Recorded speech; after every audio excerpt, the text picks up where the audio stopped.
మరి నా ఊహను నువ్వు నిజం చెయ్యరా, చేస్తావు కదా. నిన్నెందుకు పనిలో పెట్టుకున్నాను?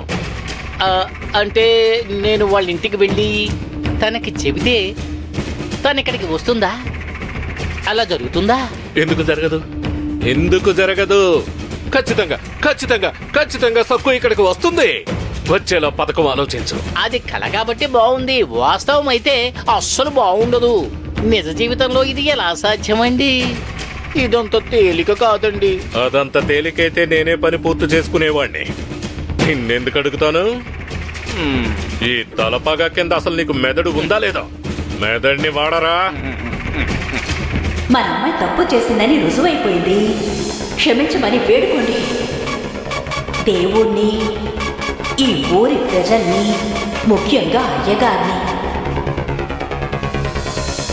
దొరికింది, దొరికేసింది.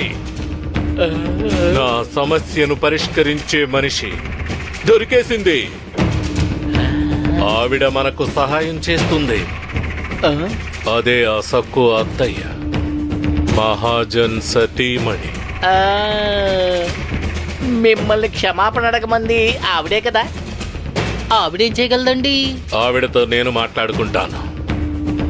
నువ్వు వాళ్ళింటికి వెళ్ళి అయ్యగారు మిమ్మల్ని రమ్మన్నారని చెప్పు. ఆవిడెందుకు ఇక్కడికి వస్తుంది?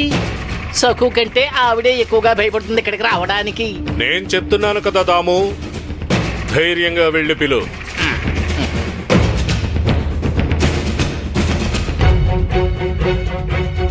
ఆవిడ ఖచ్చితంగా ఉపయోగపడుతుంది. అదంతా సరే, ఆవిడ్ని ఇక్కడికి రప్పించడం ఎలా? అదేమంత కష్టమైన పని కాదు. నేను నీకొకటి చెప్తాను, అది ఆవిడికి చెప్పు.